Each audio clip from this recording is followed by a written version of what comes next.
जय भीम, नमो बुद्धाय साथियों। सम्मानित साथियों, मैं गोविंद कुमार, जनपद देवरिया से। सम्मानित साथियों, आज मैं एक विशेष विषय पे आप लोगों से चर्चा करना चाहता हूं।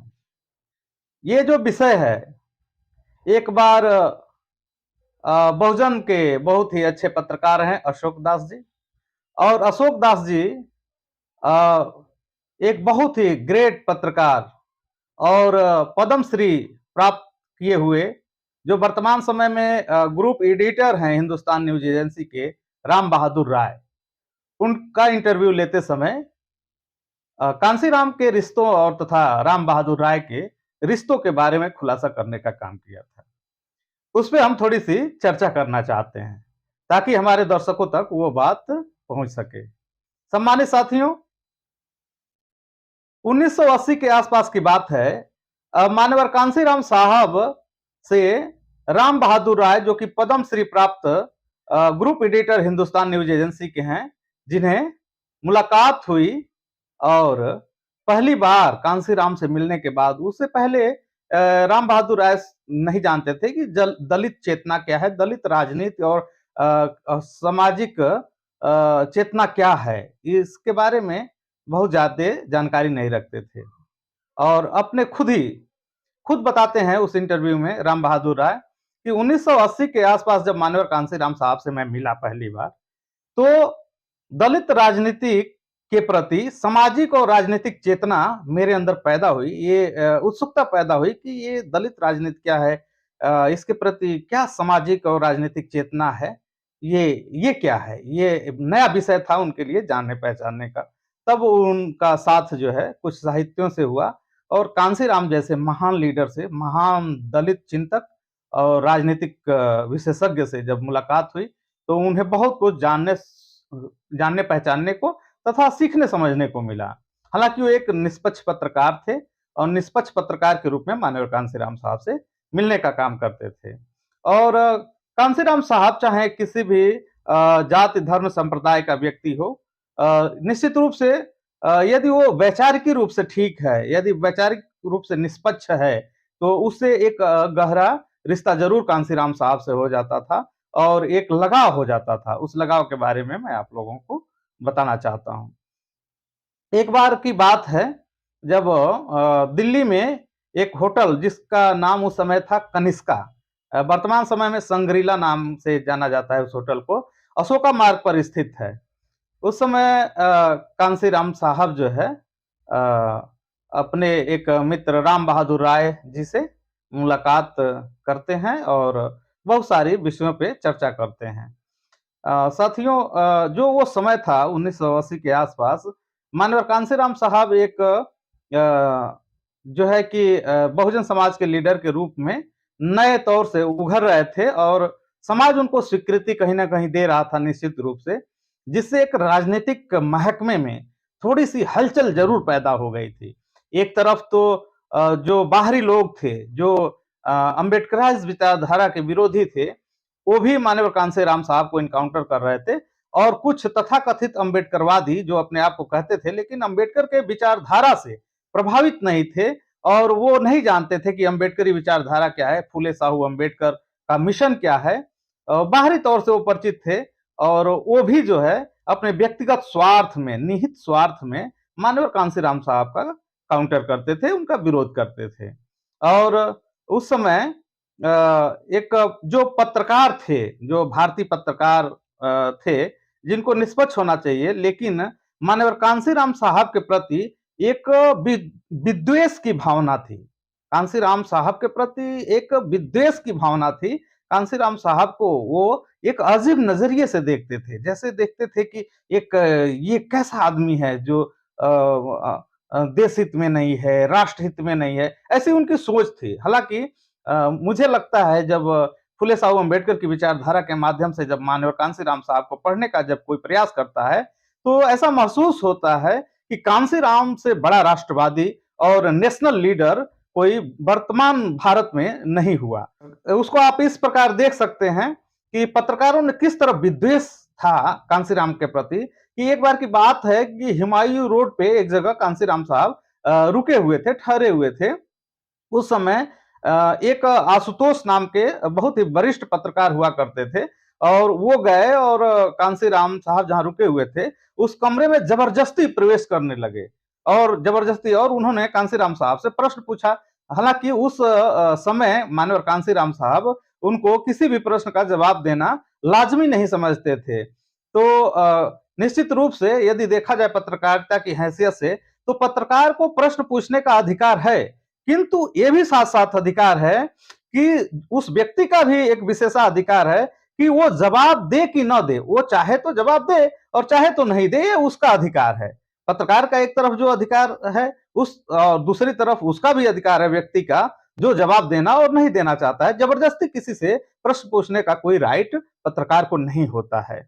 ये लगभग आपको बता दें कि उसी समय की बात है जब आशुतोष ने जबरदस्ती उनसे प्रश्न पूछने का वो साहस किया और 2 बार जबरदस्ती प्रश्न पूछे और जबरदस्ती अंदर बढ़ते हुए जा रहा था। कांशीराम साहब को गुस्सा आया और कांशीराम साहब ने उसे धक्का दे दिया और वो बाहर गिर गए। और जब ऐसा हुआ तो आशुतोष चूंकि एक जाने माने पत्रकार थे, पत्रकारों में जो विद्वेष मानवर कांशीराम साहब के प्रति था वो बाहर आया। तमाम पत्रकारों ने जो है कांशीराम का विरोध किया और कहा कि कांशीराम साहब ने आशुतोष को मारने का काम किया है, उनको बेइज्जत करने का काम किया। कांशीराम साहब की आलोचना की, पत्र पत्रिकाओं में आलोचना की कि कांशीराम को ऐसा नहीं करना चाहिए। लेकिन उसी समय एक निष्पक्ष पत्रकार, मैं सराहना करता हूं, मैं ऐसे पत्रकार को मैं सैल्यूट भी करता हूं। राम बहादुर राय जैसे पत्रकारों ने उसी बीच में कहा कि जो कांशीराम साहब ने काम किया है धक्का देने का आशुतोष को, वो ठीक किया है, आशुतोष उसी लायक हैं। क्योंकि उनको जबरदस्ती प्रश्न कांशीराम साहब से नहीं पूछना चाहिए था। उनको कोई राइट नहीं होता कि वो जो है जबरदस्ती किसी के घर में घुस करके, किसी कमरे में घुस करके और जबरदस्ती उनसे प्रश्न पूछे। ये पत्रकारिता इस बात की इजाजत नहीं देती है। तो ऐसे निष्पक्ष पत्रकार भी हुआ करते थे। नो डाउट, इसमें कोई संदेह नहीं है कि हर युग में, हर समय में कुछ अच्छे पत्रकार, चाहे वो किसी जाति धर्म संप्रदाय से हो, रहे हैं, जो समाज के हिमायती रहे हैं और जो स्वतंत्र चेतना के आधार पर लीडरशिप डेवलप होती है, उसके सहयोग में हमेशा खड़े रहे हैं। ऐसे भी पत्रकार रहे हैं। आज भी कुछ पत्रकार खड़े हैं, लेकिन बाकी जो पत्रकार आज भी दिखाई देते हैं, ठीक उसी प्रकार दिखाई देते हैं कि वो कहीं न कहीं से एफिलिएटेड होके बात करते हैं, निष्पक्ष रूप से बात नहीं करते हैं। ये आज के पत्रकारों का परिदृश्य है। साथियों, और इसी क्रम को जब आगे हम देखते हैं तो 1995 के आसपास की बात है, जब लोग ये आरोप लगाते थे कांशीराम साहब के ऊपर कि ये कांशीराम साहब सवर्णों के बहुत बड़े विरोधी हैं। हालांकि कांशीराम साहब ऐसे कोई लीडर नहीं थे। कांशीराम साहब सिर्फ ये चाहते थे कि इस देश में समता मूलक समाज की स्थापना हो और बंधुता के आधार पे समाज और राष्ट्र का निर्माण हो, एक अच्छे भारत का निर्माण हो और सम्राट अशोक के सपनों के भारत का निर्माण हो। ऐसा कांशीराम साहब चाहते थे, ऐसे कांशीराम साहब की सोच थी। वो ऐसे जो भारत के संविधान ने जो यहाँ इजाजत दी है आचरण करने के लिए सभी वर्गों को, ऐसा बस चाहते थे कांशीराम साहब। भारत के संविधान को पूर्णतया इस देश में लागू कराना चाहते थे। यही बार-बार माननीय कांशीराम साहब अपना मैनिफेस्टो भी बताया करते थे कि जो भारत का संविधान है, मेरा अलग से कोई लिखित मैनिफेस्टो नहीं है। जो भारत का संविधान है, वही मेरा मैनिफेस्टो है। और कांशीराम साहब जब इस तमाम आरोप लगता था कि ये सवर्ण विरोधी हैं, तो 1995 में पहली बार उन्होंने तय किया कि ठीक है, हमें ब्राह्मण को चुनाव लड़ाना है। ब्राह्मण समाज के एक साथी को उन्होंने जब पहली बार 1995 में चुनाव लड़ाया, तो जो उसके विपक्षी लीडर थे, उन्होंने क्या, वही विपक्षी लीडर जो एक बार सवर्ण विरोधी होने का कांशीराम साहब के ऊपर आरोप लगाते थे और नाटक करते थे, और वही विपक्ष के लोग दोबारा जब ब्राह्मण को चुनाव लड़ाया कांशीराम साहब ने, तो उन लोगों ने एक नारा लगाया जो बहुत ही हास्यास्पद है। उन्होंने नारा लगाया उन लोगों ने कि ब्राह्मण नहीं चमार है, हाथी पर सवार है। ऐसा नारा उन लोगों ने देने का काम किया। मुझे ये नहीं समझ में आता कि कांशीराम साहब ज्यादा जातिवादी थे या जो विपक्ष के लोग थे जो कांशीराम साहब को देखना नहीं चाहते थे, वो ज्यादा जातिवादी थे। इस नारे से तो ऐसा ही प्रतीत होता है, निश्चित रूप से ऐसा प्रतीत होता है कि कांशीराम साहब जातिवादी नहीं थे। वो जो सताए गए, पछाड़े गए, जो अवसरों से वंचित लोग थे, उनके हिमायती थे, उनको अवसर देना चाहते थे। जबकि समय आने पे उन्होंने ब्राह्मण को भी टिकट दिया, ब्राह्मण को भी चुनाव लड़ाया, सवर्ण को भी चुनाव लड़ाया। तो ऐसे उनको विरोधी नहीं कहा जा सकता, क्योंकि यदि वो विरोधी रहते तो ऐसा काम बिल्कुल नहीं करते। लेकिन ये नारा लगा के उन लोगों ने साबित किया कि कांशीराम साहब नहीं, बल्कि वो लोग ज्यादा जातिवादी हैं, बहुत ज्यादा जातिवादी हैं, क्योंकि ऐसा नारा तो ये साबित करता है कि ब्राह्मण नहीं चमार है, हाथी पे सवार है। यदि कोई ब्राह्मण समाज का आदमी यदि हाथी चुनाव निशान से लड़ता है, बीएसपी से चुनाव लड़ता है, कांशीराम के संरक्षण में चुनाव लड़ता है, तो उसको चमार जाति के नाम से संबोधित करना कतई उचित नहीं है।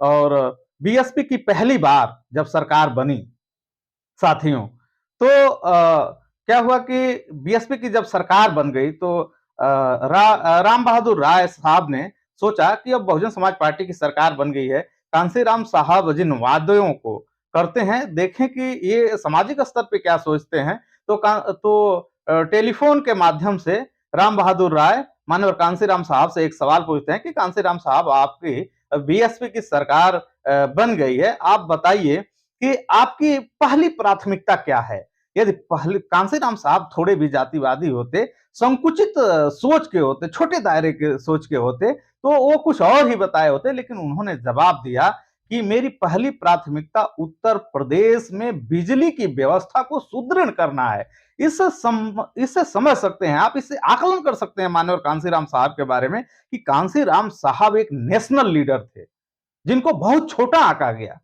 और उस समय बहुत ज्यादा कांग्रेस का केंद्र में बोलबाला था, और कांग्रेस के लोग ये कहते थे कि कांशीराम नामक एक लीडर आया है जो साइकिल से चलता है, पैदल चलता है, जिसके पास कुछ नहीं है, धन नहीं है, उसके समाज के लोग बहुत गरीब हैं, और वो कहता है कि हम दलित शोषित समाज को इस देश का हुक्मरान बनाना चाहते हैं। सम्मानित साथियों, जब और उन पे व्यंग कसते थे कि ये कांग्रेस के बड़े बड़े लीडर जो फिएट कार से चलते हैं, जो उस समय हेलीकॉप्टर से चलते थे, उसके सामने कांशीराम कैसे टिकेगा, और दलित समाज को या जो शोषित वंचित समाज है उसे हुक्मरान कैसे बनाएगा। लेकिन कांशीराम साहब अपने दृढ़ संकल्प से, अपने जो नेशनल लीडरशिप क्वालिटी है उनके अंदर, उससे उन्होंने साबित किया कि देखो, मुझे संगठन चलाने में मैं माहिर हूं, जो मेरे पास स्किल है वो देश के किसी लीडर के पास नहीं है। दलित वंचित शोषित समाज को इकट्ठा करके बहुजन समाज का निर्माण करके, तमाम जातियों को उसमें जोड़ करके बहुजन समाज का निर्माण किया,